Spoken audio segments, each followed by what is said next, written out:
Welcome back, dearies, to Singfully Delicious. After welcoming the new year 2022 with great hopes and positivity, I believe only festive vibes keeps us moving and pursuing our dreams and journey. Nothing stops us from celebrating our own harvest festival with its various names like Pongal, Shankranti, Mahi, Bihu across India. These harvest festivals are kind of Thanksgiving day to our farmers, farmers' friend the sun and cow, which are inseparable in a farmer's life. This Pongal, I wanted to post a simple, still exceptional dish. It's highly versatile that it can be consumed any time of the day. It is also prepared super abundantly in every household. It is also rich in proteins and carbs loaded with other nutrients, thus making it a scrumptious and energetic snack to have apt on a festive day. After describing a lot about it, it's not fair to keep it still unrevealed. It is known in various names as Suviyam, Susiyam, Suyam, Shuriyam, Siyam, Sukiya, Sugunta, Sugilu, Sukinunde, Burelu and Purnalu in varied parts of southern India. As in the names, there is disparity in the ingredients as well. This dish is basically deep fried sweet prepared from dal and jaggery stuffing, which is rolled into balls and dipped in batter and fried in oil. For this Pongal special post, I prepared three types of suyam. One is a regular Maida suyam. Second one is Madurai style siyam, which is similar to Andhra Purnalu. Third one is my own creation, Thinai Aval Suviyam. I know how intrigued you are. With no further delay, let's get into the recipe. Let's kickstart our preparation with the inner filling of regular Maida suyam. For this, you need half cup of chana dal. Wash it thoroughly and soak with 1 cup of water for a minimum of 2 hours. After soaking for 2 hours, add another half cup of water to it.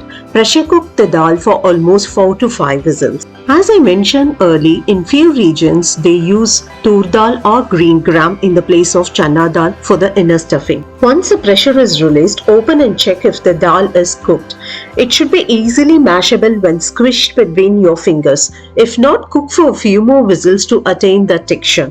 Drain the water and use it later in your sambar, rasam or soup. Now transfer the dal into a mixer jar. Pulse it coarsely without adding any water. Alternatively, you can mash it with a masher as well. Heat a non-stick pan with 2 teaspoons ghee. Then add quarter cup of grated coconut. Roast till it turns golden color. The benefit of roasting coconut is 1. It adds taste to the suyam. 2. It adds shelf life too. Later add the cooked mashed chana dal. Combine it well. Parallelly melt the required quantity of jaggery in a pan. Filter it and keep it ready. Now add that melted filtered jaggery and mix it well. I recommend 1/3 cup of jaggery for half cup of dal if you are a moderate sweet eating person. On the other hand, if you have a sweet tooth, then go ahead with an equal proportion of dal to jaggery. Later add dry ginger powder and cardamom powder to it. Overeating jaggery will lead to heaviness and indigestion. Adding dry ginger helps in digestion. Saute the mixture for roughly 10 minutes or till it combines as a single mass. Switch off the flame and let it cool. Once the filling is cooled down, grease your hand with ghee and roll it into medium-sized balls and keep it aside. The other reason why I mentioned to go with less jaggery is you can eat many suyams, say 4 in the place of 2 if the sweet is moderate and will not be satiating. Now let's prepare the outer covering batter by soaking half tablespoon roasted rava or semolina in 1 tablespoon water for 2 minutes. Then add all-purpose flour, rice flour, salt and turmeric powder. Mix it well. You can keep turmeric powder as an optional ingredient. I just added it to give a vibrant color to the flour. Now gradually keep adding water and whisk well to remove any lumps. It requires roughly 7 tablespoons water to prepare this mixture in an idli batter consistency. To check the consistency of the batter, do a spoon test, which means the batter should be thick enough to coat the spoon. Your batter is ready. Now heat a deep, thick bottom pan with frying oil in medium heat. Once it reached the required temperature, dip the balls into the batter and ensure it's coated evenly and wipe any excess batter from the sides of the dish. Drop them into the oil and fry in medium flame. Slightly disturb the balls in a minute with the ladle to avoid any burning on the bottom. It will take roughly 2 to 3 minutes only in medium flame as the inner filling is already cooked. This Maida Suyam is a bundle of happiness when you take a bite of it. The outer crispy covering and the soft and sweet inner filling with a crunch of roasted coconut and a hint of flavors from cardamom and dried ginger is a sublime experience. Though it's simple in its ingredients and preparation, it will definitely surpass your expectations. Now let's move on to the preparation of our second suyam. It's Madurai style siyam similar to Andhra Purnalu, in which the chana dal stuffing is dipped into the idli batter.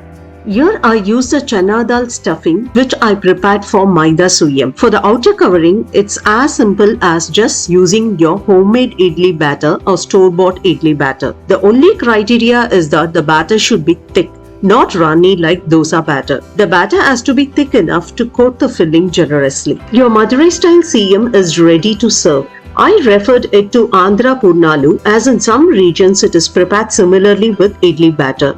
In few regions of Andhra, they freshly soak and grind rice and urid dal, ferment it and use this batter. At the end of the day, the result will be the same.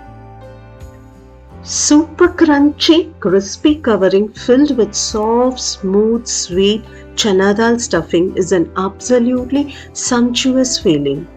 In short, it is a modest beauty. Now let's move on to our third suyam, which is my own creation, Tunai Aval Suyam. For this, you need to wash and soak half cup of rice flakes or aval in quarter cup water for 10 minutes. After the given soaking time, rice flakes would have puffed up and water would have completely absorbed as well. To remove extra moisture if any, spread the puffed rice flakes onto a tissue paper and keep it for some time. Here I used red rice flakes as a healthier option. You can opt for any flakes of your choice, but make sure it is thick. If thin, it needs less water and time for soaking. There are chances thin flakes may turn mushy if water is miscalculated.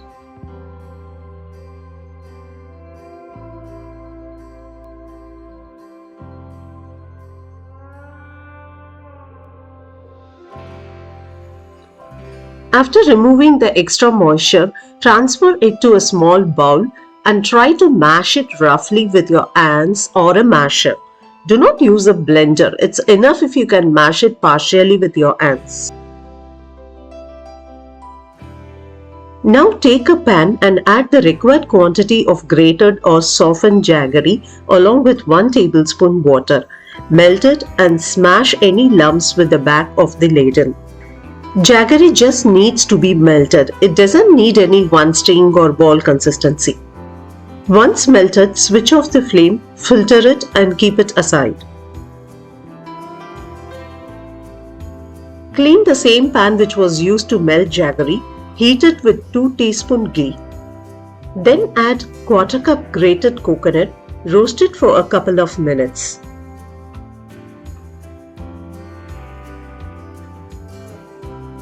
Now add the partially mashed rice flakes and combine it well.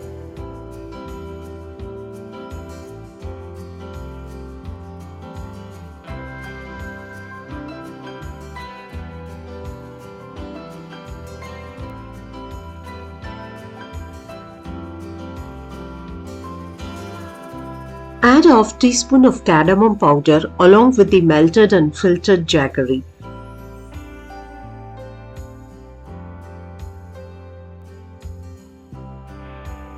Mix it roughly say for 5 minutes or till it combines well.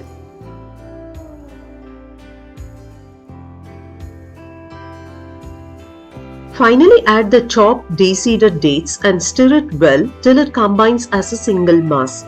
You can keep dates as an optional ingredient. If you skip adding dates, make sure you increase the quantity of jaggery.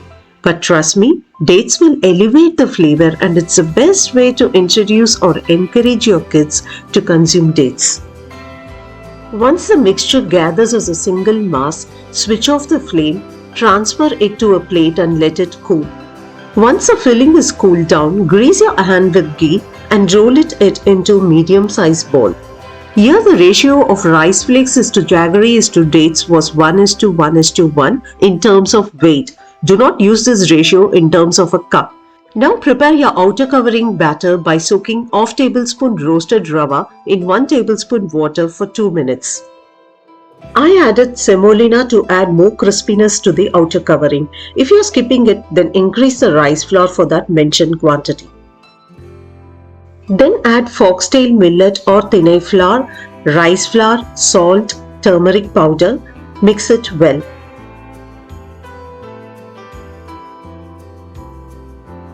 Gradually keep adding water. Whisk well to remove any lumps. It requires roughly 6 tablespoons water to prepare this mixture in an idli batter consistency.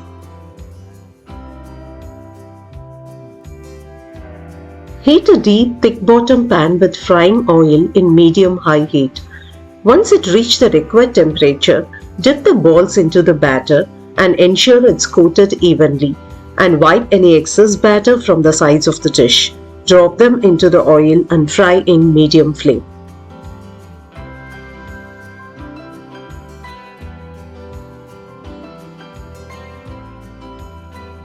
It will take roughly 2 to 3 minutes in medium flame to turn golden brown. Remove it and drain excess oil by spreading it on tissue paper for a while. Your healthy, tasty, nutrients-packed Thinai Aval Suviyam is ready to serve. It was a notch tastier than Maida Suviyam made with all-purpose flour and chana dal filling. Foxtail millet flour adds to the crispiness and tasty of the dish, while rice flakes, dates and jaggery took care of the sweet part of the dish. It was a heavenly match between the flour and the filling. Truly an appetizing finger food. Don't miss to relish this modest beauty for this Pongal. Also, don't forget to visit my website Sinfully Desilicious for interesting Pongal combo recipe which I posted last year. It consists of thinai or foxtail millet ven pongal, restaurant tiffin sambar, coconut chutney, onion chutney and medu vada. When I discovered cooking, I discovered myself. So can you.